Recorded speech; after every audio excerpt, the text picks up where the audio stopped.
Hi, everyone. My name is Kurt Tillmeyer, and I am the Special Projects Coordinator of Culture Days Manitoba, and I'd like to welcome you to our webinar, Bursting the Bubble.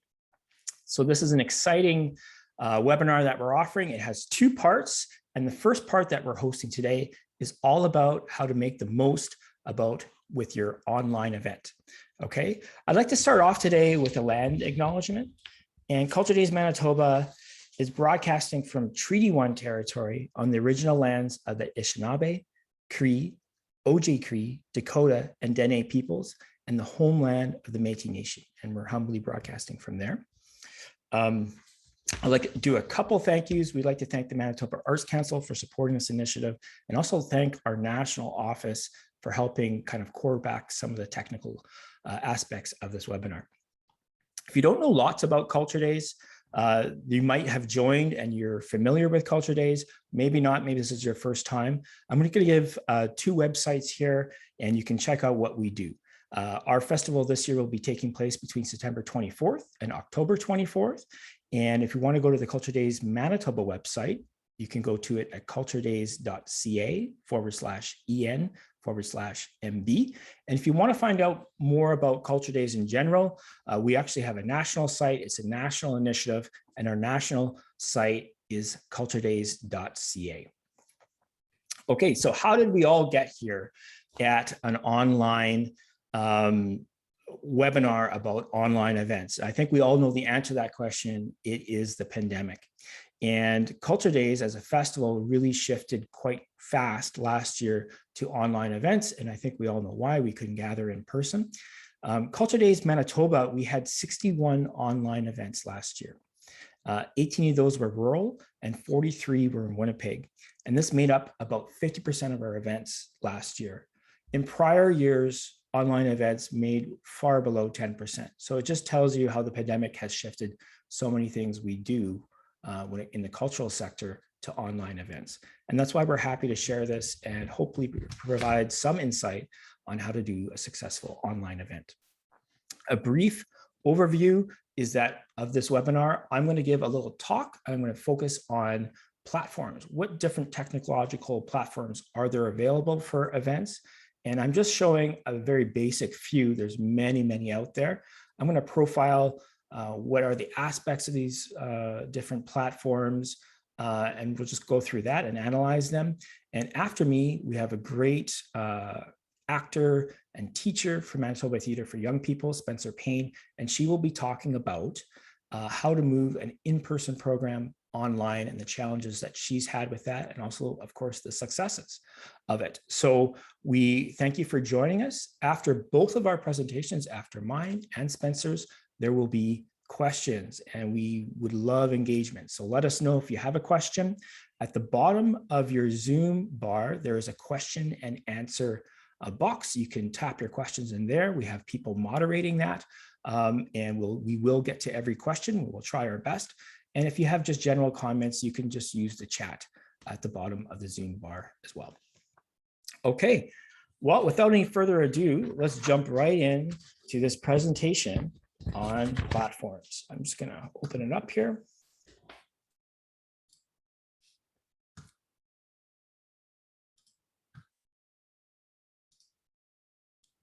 Okay, so today, I'm just going to move this around a bit here. We're going to analyze 4 different genres of apps, okay? And the 4 different genres are social media apps, communication apps, forums, and production services.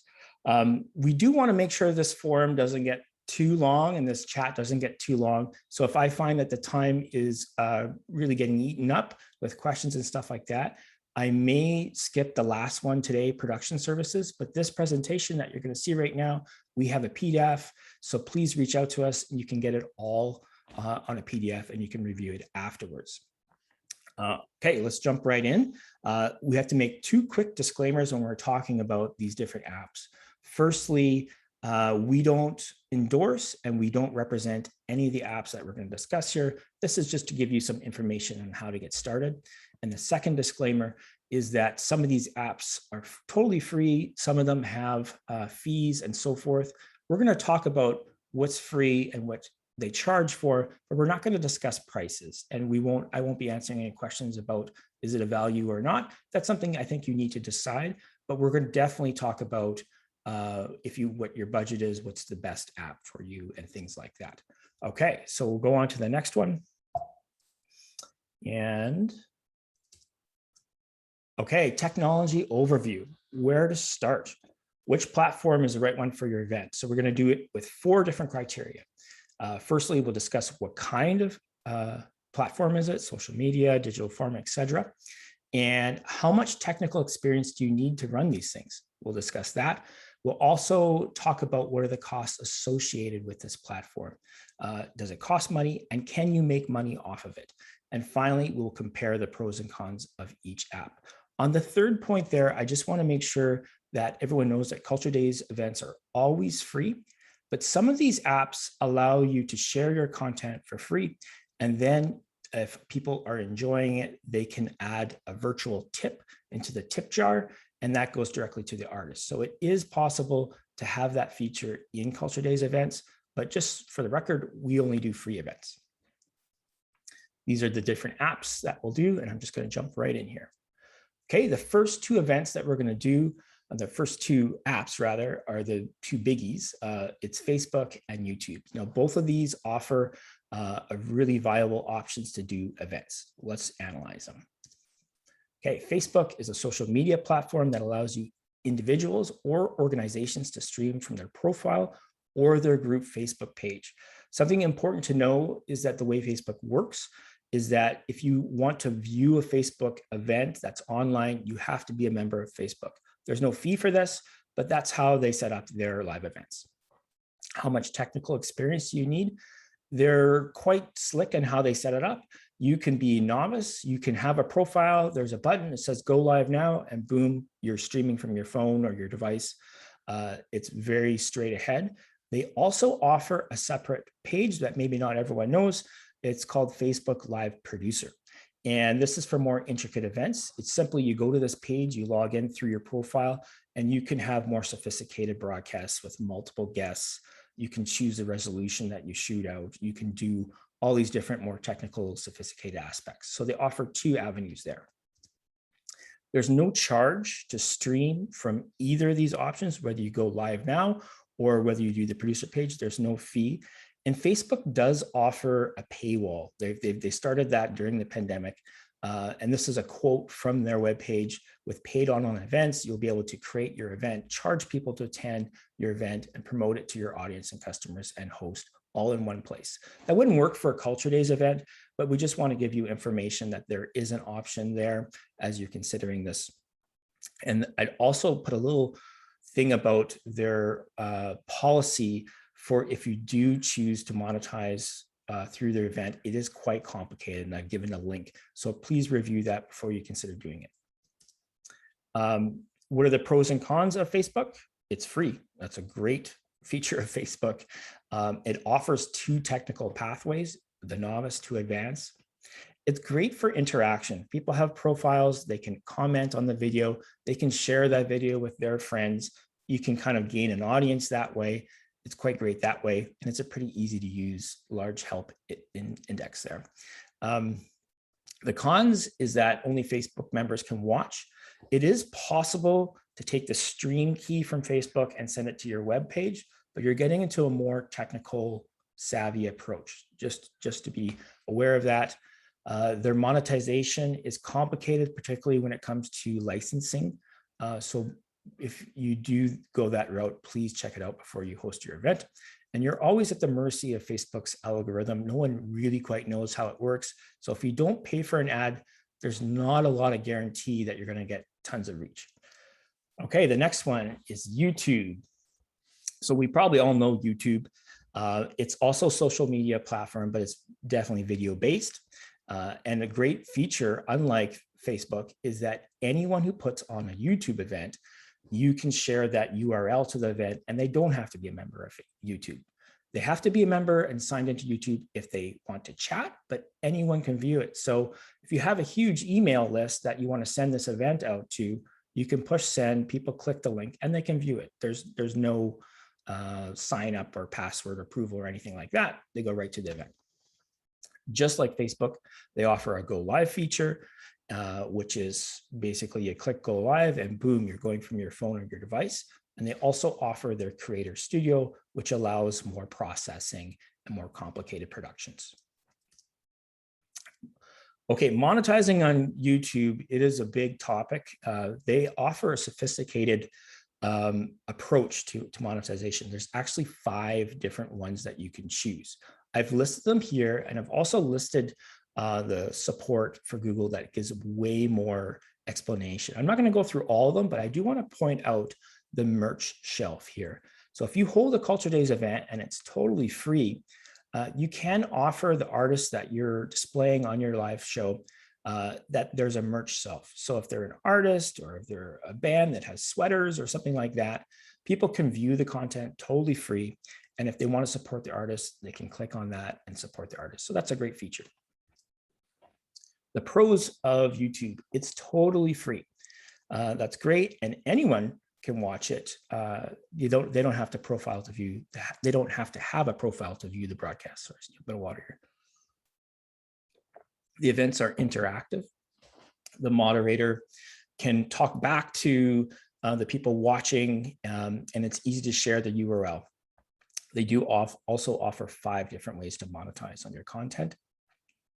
The cons, I don't feel, from my experience anyways, that YouTube has the same promo machine as Facebook. Facebook's very good. You can schedule an event, a broadcast, turn that into an event, and then pay for that event. You can do that in 20 minutes. Like you can do a schedule for a broadcast, turn that into an event, boost that event, and boom, you have a big reach. You can do ads on YouTube, but it's a little bit more complicated. I think that's definitely a con in their social media profile. Okay, we're going to jump in to the next platform.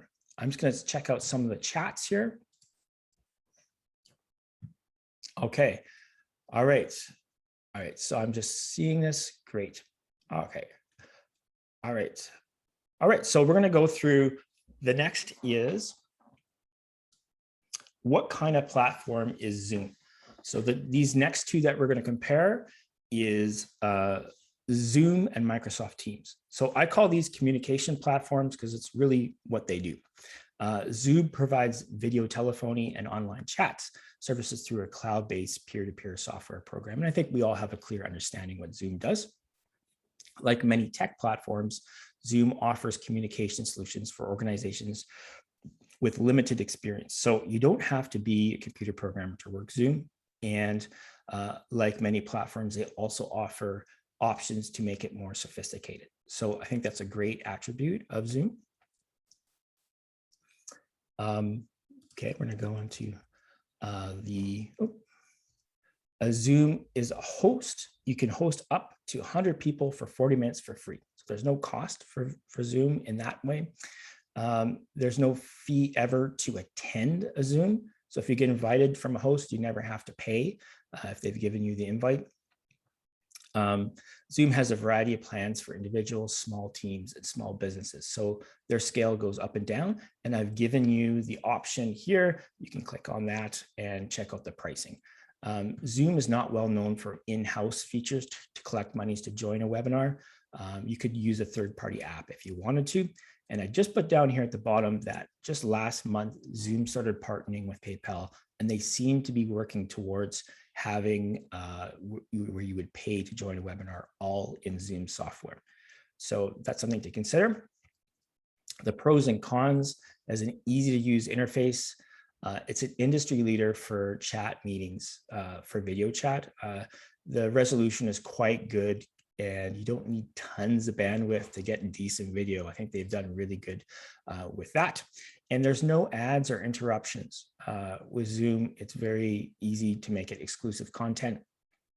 And there's great interactive options. People can video chat. There's chat box, like we have the question and answer button here. So they're quite good at making it interactive. The cons, depending on the size and the length of your event, there's usually a cost associated with hosting a Zoom event. That's for you to decide.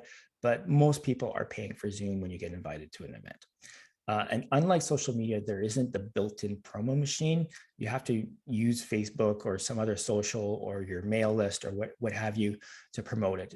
Zoom doesn't really offer a lot in that. And that's basically a synopsis of Zoom. We're going to go right to the next one.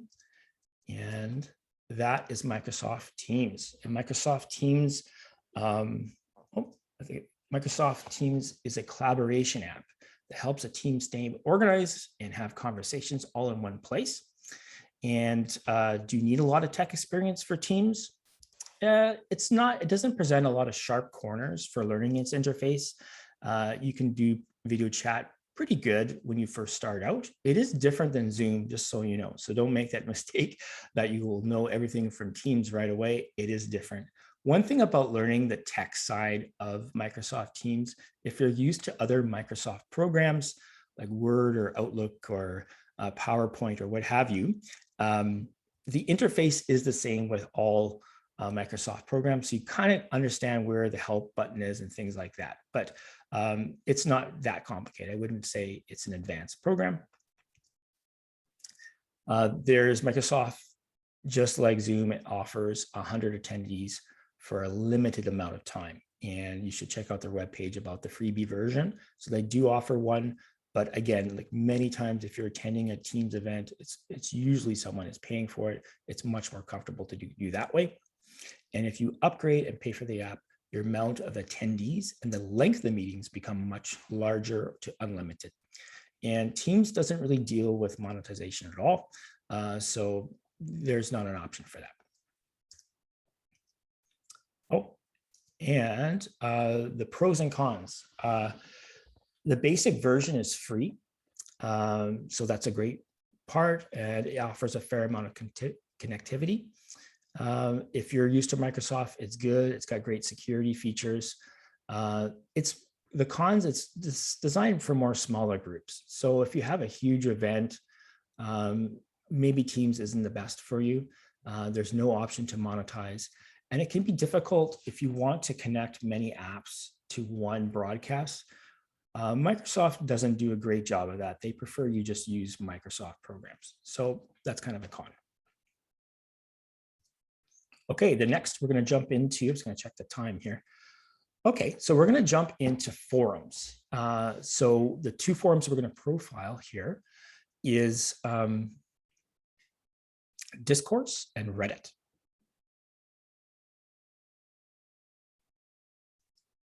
Okay, what kind of platform is it? Well, Discourse is a 100% open source discussion platform built for the next decade of the internet. You can use it as a mailing list, a discussion forum, a long forum, chat room, and more. You can host performances on Discourse if you like. And then what kind of technical experience do you need for this platform? It's an open source platform, and it's generally geared towards people that have a little bit more technical experience. Many open source programs, the people that are using them, many of them will write parts of the program in programming, and it's generally a crowd that's a little bit more tech savvy. So it's not novice, I wouldn't say super advanced, but it's in the middle there, I feel. Although Discourse requires a bit more technology, there is an excellent responsive help forum. What are the costs associated with this platform? Can we monetize off of it? There is a free full version of the program for 14 days. After that, you have to pay. You also may have to pay for web hosting, just so research all of these things if you decide to do your event on there. And like many platforms, Discourse offers a range of monthly prices from a small business, medium business to a big enterprise, all different fees. And Discourse doesn't offer a paywall, but it allows you to connect other apps to collect money for you. So that could be the Culture Days way, where you show your content for free, and then you can connect apps, say like PayPal, to give tips to the artists. Or if you wanted to host, let's say, some sort of webinar or something like that, where people just pay, it's also possible. But Discourse doesn't offer that. You're hooking up different apps. Okay, the pros. It's super customizable. Discourse, you can make your forum look however you like. There's lots of options for that. It's got great security features. I did something with the school division, and I was worried that anyone off the internet is going to, start chatting these kids or whatever. So we made it private. We made it so that every comment had to be approved, and it's great to have that security when you're reaching out to different audiences. The cons, there is costs, and please double check that and check your budget when you deal with this course. And most users have to buy their own domain name or use a subnet of a different domain name. So it's a little bit can add costs on that. There can actually be two costs with it. Okay, and we'll go right to the next one. So Reddit. Reddit is an American social news aggregation, web content, rating, and discussion website. So there are lots of forums. There's a lot of current news that ends up on Reddit, but you can also, have a discussion about contemporary art or quilt making or what have you. It's quite varied on Reddit. So what kind of technical experience do you need?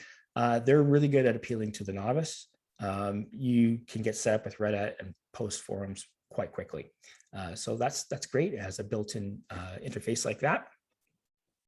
There's not as many options to customize as discourse. So your actual visual product is less customizable in the end. And the content that you submit can be rated by other users on Reddit, unless you know how to turn off the voting and make it a private subreddit or whatever. So that's something that could work in your favor, that your content can go viral. But the internet can be a cruel place sometimes. Maybe you don't want a lot of people commenting on it. That does give you an option to make it private or votable and so forth. What are the costs associated with it? It's totally free. They offer an upgrade, the premium. It's not that much, check it out. And it doesn't offer that much different than the freebie. I will mention though, when you do pay for Reddit, what's nice is that you'll get rid of all the ads. When you view a Reddit right now, there's tons of ads everywhere. So if you're putting on an event and you are very picky about aesthetics, you may not want that laundry detergent soap commercial happening right next to your art opening or whatever. So that's something to consider when you are choosing Reddit.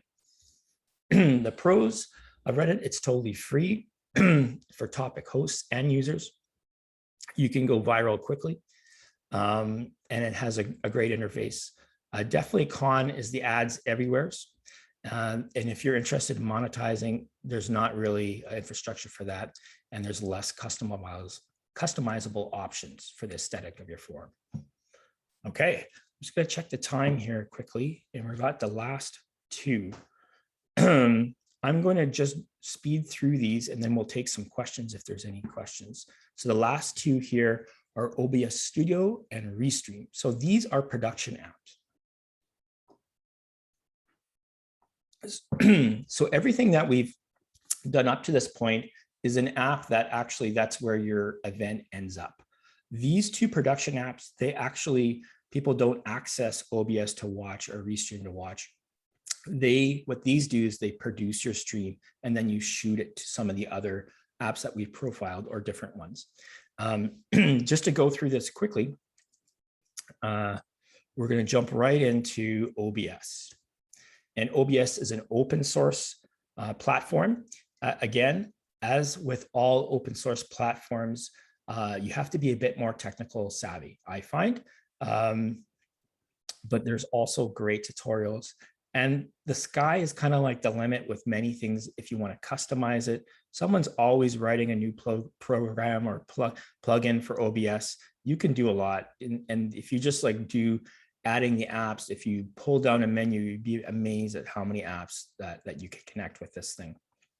So that's definitely a challenging technical experience, but a rewarding one, I think. It's totally free. You can get the full version of OBS at no charge. There are some companies, not OBS itself, but other companies that have doctored up OBS, and you can pay for their version. The most common one I listed here is called Streamlabs. And what that does is it gives you more presets. It gives you, instead of working on every detail and adding all these different sources, a lot of it's set up already.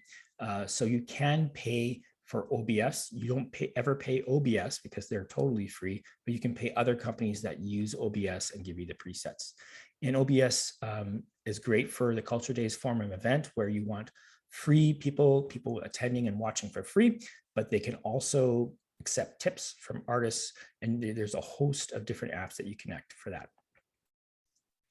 The pros of OBS is that just the options it gives technology is great. If you want to have multiple guests, you want to add graphics, if you want to play all different kinds of media, if you want interaction, it's all there. And the cons is that it does take longer to operate. And also check out your operating system and the CPU power of your program. It's a little bit heavier of a program. I wouldn't want to go live with a computer that was really out of date with OBS. I don't think that would work in your favor. So make sure you have the tech specs to operate it. Also check your Wi-Fi as well. And OBS is pretty good at letting know what you need to run it. Okay, the last one we're going to do is Restream. Restream is a cloud multi-streaming service, allows users to simultaneously stream video content to multiple platforms. So you could do an event, it appears on Facebook, YouTube, Twitch, Mixer, LinkedIn, all at the same time. So that gives you great reach. And in addition to streaming to multiple platforms at once, Restream allows you to customize their streams with graphics and video and other third-party apps. Okay. And is it technically hard? It's when you're connecting all these apps, there's always some sharp corners to it, I think. But the interface and the way that Restream has set itself up is a little bit easier than maybe OBS. OBS offers more options, but OBS is more from a programmer's point of view, where Restream is set up with more just presets. Restream offers a free full program for 7 days. After that, it gives you a basic version that can host up to 6 attendees. So it's, unless you host it in the first 7 days, you're really looking at paying for it. They offer 2 versions that are based on a fee, a monthly subscription, and the more that you pay, the more reach that you can have, not unlike all the other apps. And OBS, just like OBS, Restream doesn't let you connect to your bank account and collect money. You would have to use a third-party app for that. The pros of it, it's capable of streaming to multiple platforms. That's definitely a big pro to it. It really can increase your reach. It offers an easier interface for someone who doesn't want to take on as much programming or technical savvy. And it's great connectivity to other guests and all these things we want with a more sophisticated broadcast.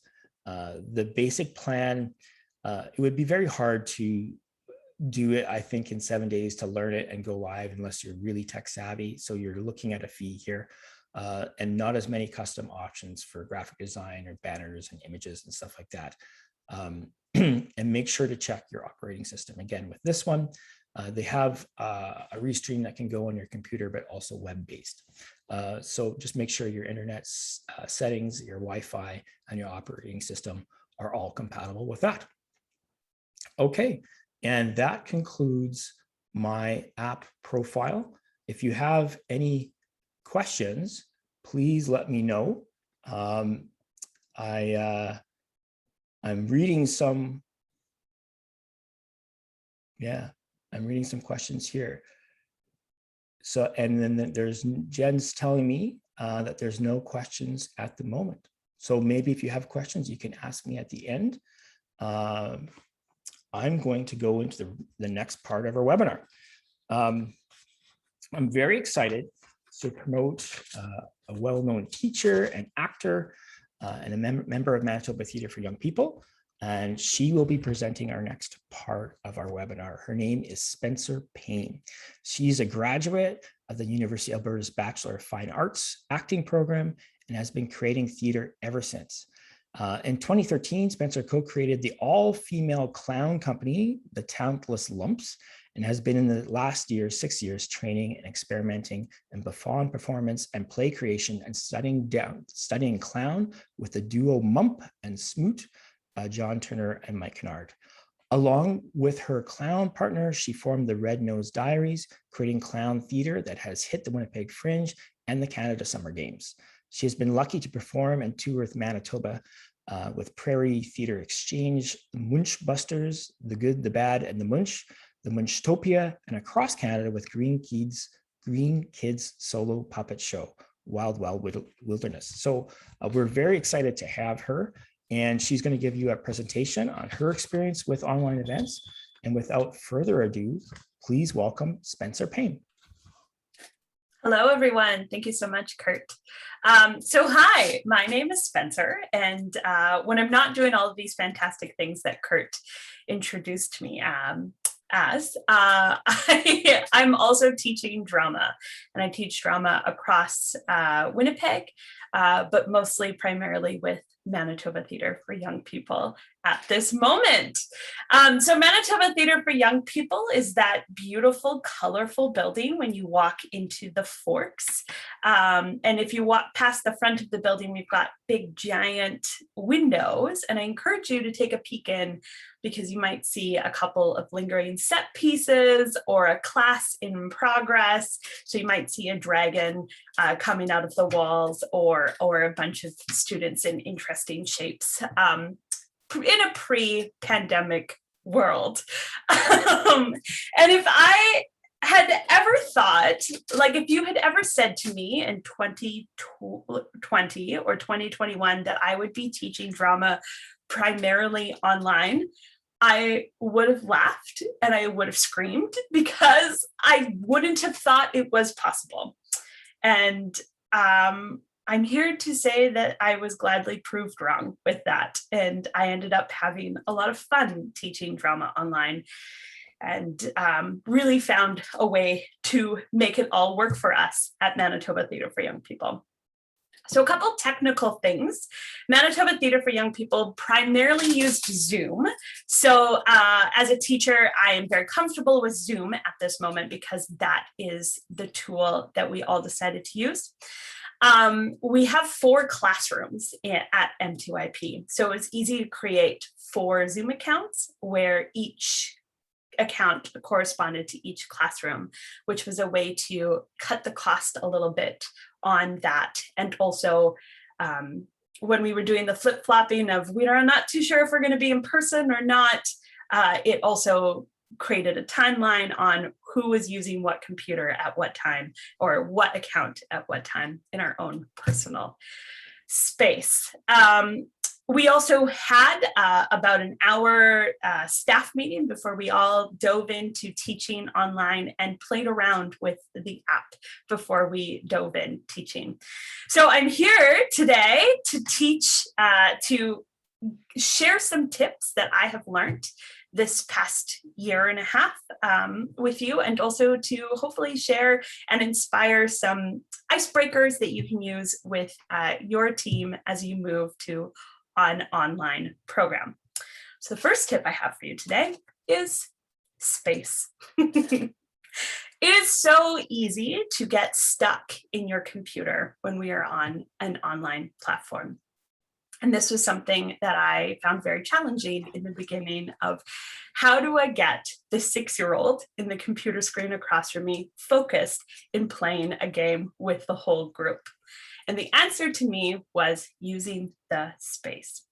So if this will be different for me, because I can see my camera space and the rest of you can just see your computer, but can we all just take our pointer finger and just trace the space that your computer screen is in? So if I were to trace the space that I can see in person, great. That means I've got about this much space that I can work with when I'm sitting at my computer.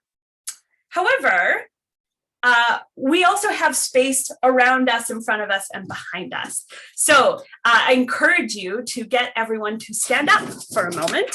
And what does it look like if we back up? Do we have a bigger space that all of a sudden we can play with and that we can use? Excellent. So now my space went from being about this big to being about this big, and all of a sudden I can be a little bit more physical, I can be a little bit more active in my own space. Also, If I get closer, my space gets even smaller, and also more characters can happen. We can see voice, mouths or noses or eyes to create some comedy and also to create some difference in a camera screen. So yeah, space. It's there, it's still there. We just have to be reminded to use it. How quickly can you leave the camera when you are on the camera? And all of a sudden, when you realize that you can leave really fast this way or leave really fast up and down, you can actually play a simple game of peekaboo with everyone when you feel like everyone needs to get up and move a bit.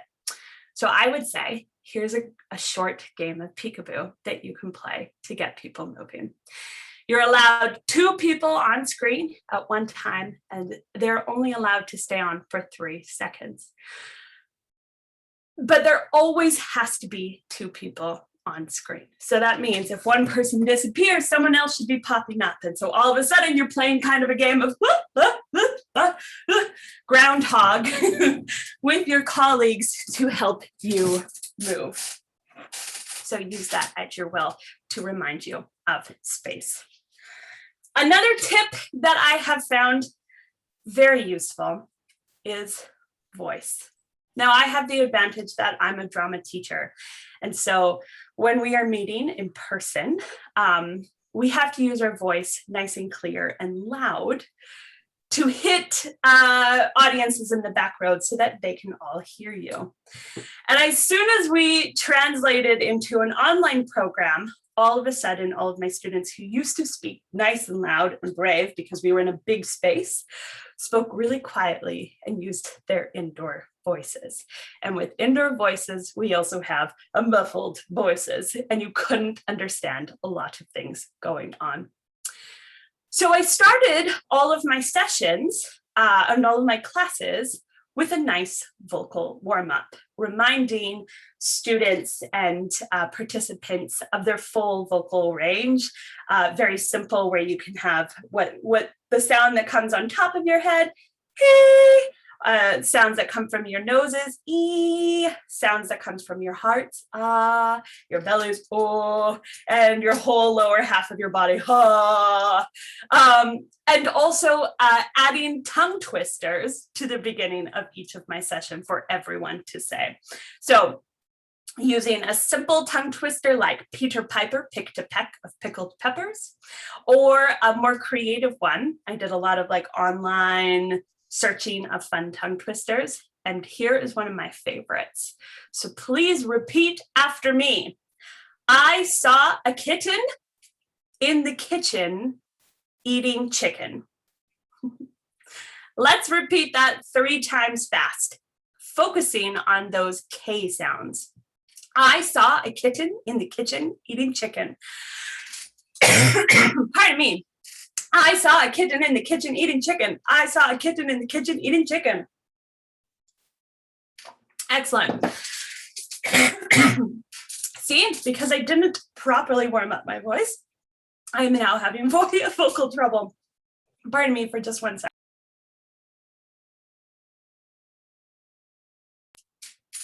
It's also really fun to have that as a tongue twister, as I am live in my own kitchen while we're doing this, and occasionally a kitten would appear. Another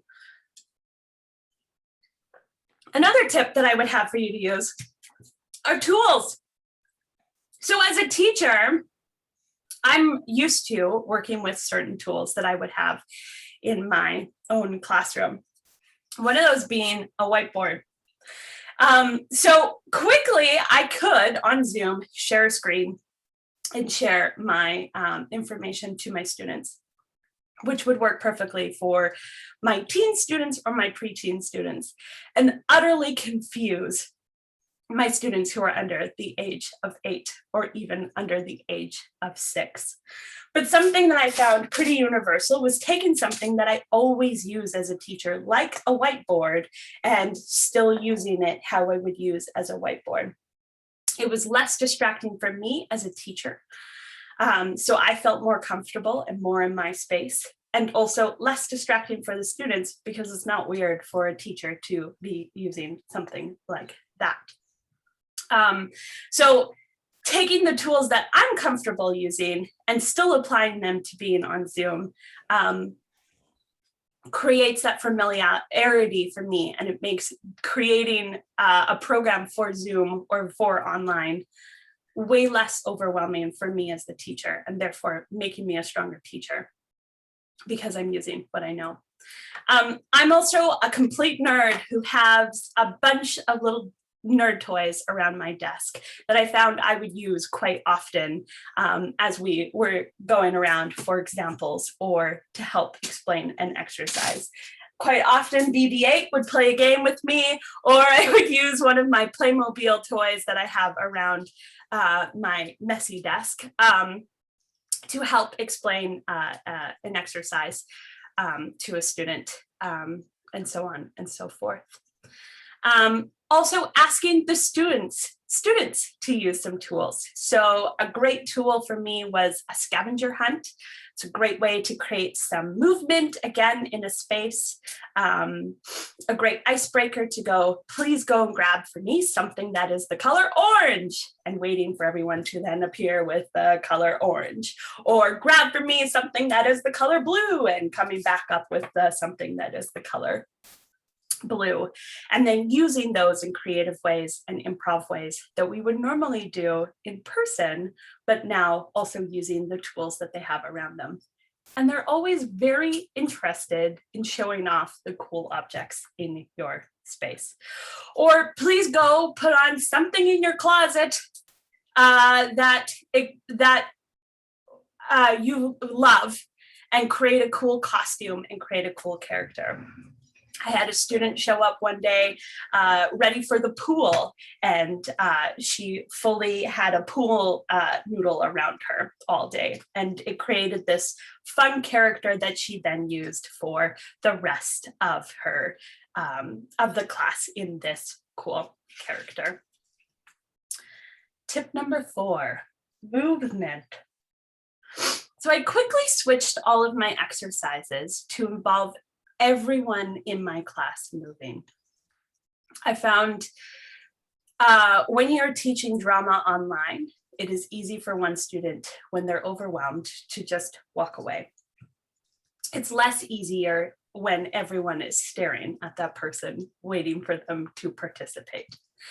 So creating all of my activities to involve everyone on the whole and creates less pressure of someone being on the spotlight, and also then creates more harmony and created more of this opportunity for, if you need to turn off your camera and walk away, I'm not dependent on you to keep the game going.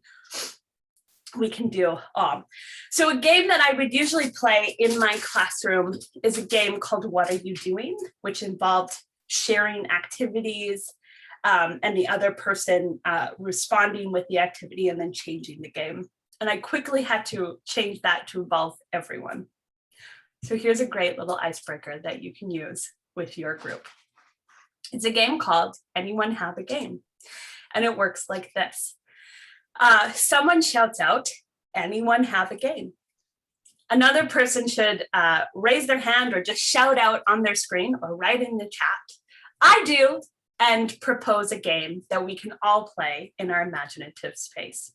So a game like a simple like playing baseball, or something more imaginative like playing dragons or playing pirates, or playing building a sandcastle or making spaghetti. Cool. So anyone have a game? I do. Let's play spaghetti. And everyone then would shout in excitement, yes! And everyone would start playing spaghetti. So however that looks to you in your own space, I'm putting my spaghetti on the pot and letting it go. And when you want the game to change, or you're bored of the game, or you can't handle the game any longer, all you have to do to change the game is anyone can say, anyone have a game? And someone else will say, I do. Let's play soccer. And everyone will say, yes, and start playing soccer. However that looks like in your own space. Maybe you're the goaltender. Oh, anyone have a game? I do. Let's jump up 100 times. Yes. 1, 2, anyone have a game? And it can go that fast to keep everyone moving.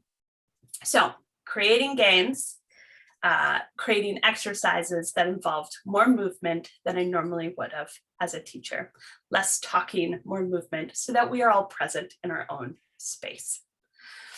Tip number 5 that I have for you today is creativity. I gave myself the goal that anything I would do in person with my students to think outside the box and see if it would translate online. That is easier said than done. But what I found as a teacher, instead of sitting down to plan my class and going, I have no idea how to approach this, I then created a comfort and a safety for myself, going, what would I teach on class number 3 of a 10-week program before the pandemic? Okay, well, let's break that down. I would teach a prop improv game, and then I would teach this storytelling game, and then I would get some mini monologues happening so that we're used to performing. Okay, great. So what now translates? What can I do online? And thinking outside the box of what would work and what wouldn't work. So my prop game, which used to be, here's a pen. Can you create this pen into something else? Oh, look, it can be a telescope, or it can be something else. Became, everyone, can you go grab a random kitchen utensil or something and coming back with that object and going, what else can you use it for? And oh, cool, it's a nose, or great, it can be a cool product. And maybe adding some fun music.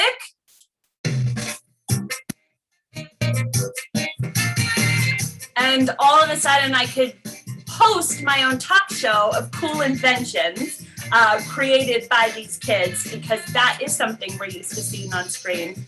And that way I am still getting the same exercise that I would have done in person, but done in a completely new way for myself. I allowed myself that permission to see if it would translate. And therefore, a lot of my anxiety and worry about translating all of this online was eased in that sense. And some of it wouldn't work. Game about storytelling totally wouldn't work. And so you got to move on and think about the other things, which also brings me to my next tip, which is honesty. There have been many times where I tried a game with my students, and slowly you would realize that it just wasn't working on screen. And if there's anything that I've learned about this pandemic, is that everyone has learned to be patient, including the 5-year-old students that I was working with. So if something didn't work, it was easy to go, hey, everyone, this isn't working. And so let's stop, let's take a glass of water, and let's come back and try something new. And most of the time, my students would respond with, oh, thank goodness, it's not working. And the other times they would be like, cool, see you in a moment. And we would come back and try it again, or try something different. Also giving myself permission when I was teaching teens of going, I am unsure what to do for this last half an hour, because that game didn't work and I need to regroup. But does anyone out there have an idea? And I had quite a few teenagers go, yeah, actually, I have this game called Drawful, and I can just share my screen and I can put it up and we can play this like drawing game. I was like, fantastic. So allowing more of a community space between my students and me as we are all figuring this out together. Also looking at funny TV shows like the Jimmy Fallon show, where he has weird games with contestants of going, oh, can I play that with my student? Can we play Box of Lies? And someone has a tool in front of them and then has to describe it, because we can't see a lot of what's going on behind the screen. So we can afford to have something unusual in front of us and keep it a secret and describe it to our colleagues. Those I found were really successful creative games that got creative plays moving forward, great scene building activities from theater, but also more importantly, great icebreakers to move our classroom forward. And my last tip for you is community. We quickly realized while we were doing all of these Zoom classes that at MTYP, we're not stuck primarily teaching kids in Winnipeg anymore, because we don't need to have people come to the building. And so with that, we opened up our branch, and small towns and small communities that didn't have a lot of funding for us to physically travel to anymore. Actually, it became quite a lot easier where we could do an online program with them. And all of a sudden, our small little student base grew. So I got the chance to work with students from Nova Scotia and students from Winnipeg as we paired with another theater company. And so we had half and half. And it was a cool experience for the students and also super cool for me as a teacher to get to work with them. We got to work a lot with up north in Manitoba, where I got to be in Flin Flon every Saturday, creating puppets online and then doing a puppet talk show of seeing who these characters were. And also when we were still in schools up north, I was able to be one teacher on Zoom teaching 6 different classes all at the same time, and able to really create a cool drama program where they were working in their classrooms. And then I would go around and spotlight videos to show examples, but mostly just keep it on me as I got to teach that many students in one go. So having an online program can be completely overwhelming if you're used to something that is physical and creative and in person.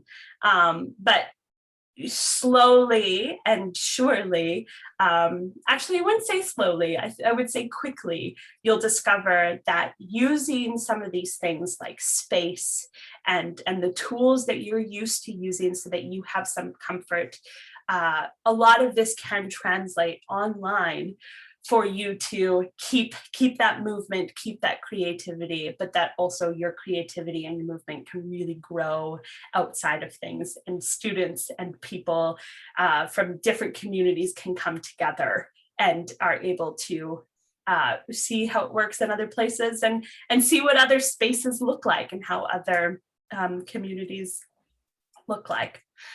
So that's where I'm going to leave my words today, because I'm really interested in asking any questions, if there are any questions out there.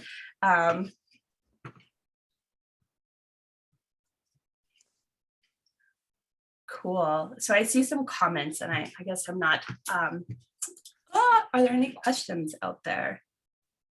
Great. Cool. Okay. Excellent. Cool. So Kurt, can I ask you a question? Sure. How have you found, since I primarily teach like a physical work, how have you found taking all of your work at your office online? What do you feel like some of your challenges are, and what do you feel like some of your like yay successes are? Actually, they're kind of similar to the things that you mentioned. With Culture Days, we normally do a student day, and it has about 1,000 kids that come down to the Forks, and we have 14 independent workshops and what have you, and it's very festive atmosphere. So then during the pandemic, I moved that whole event online. I actually used Discourse for that.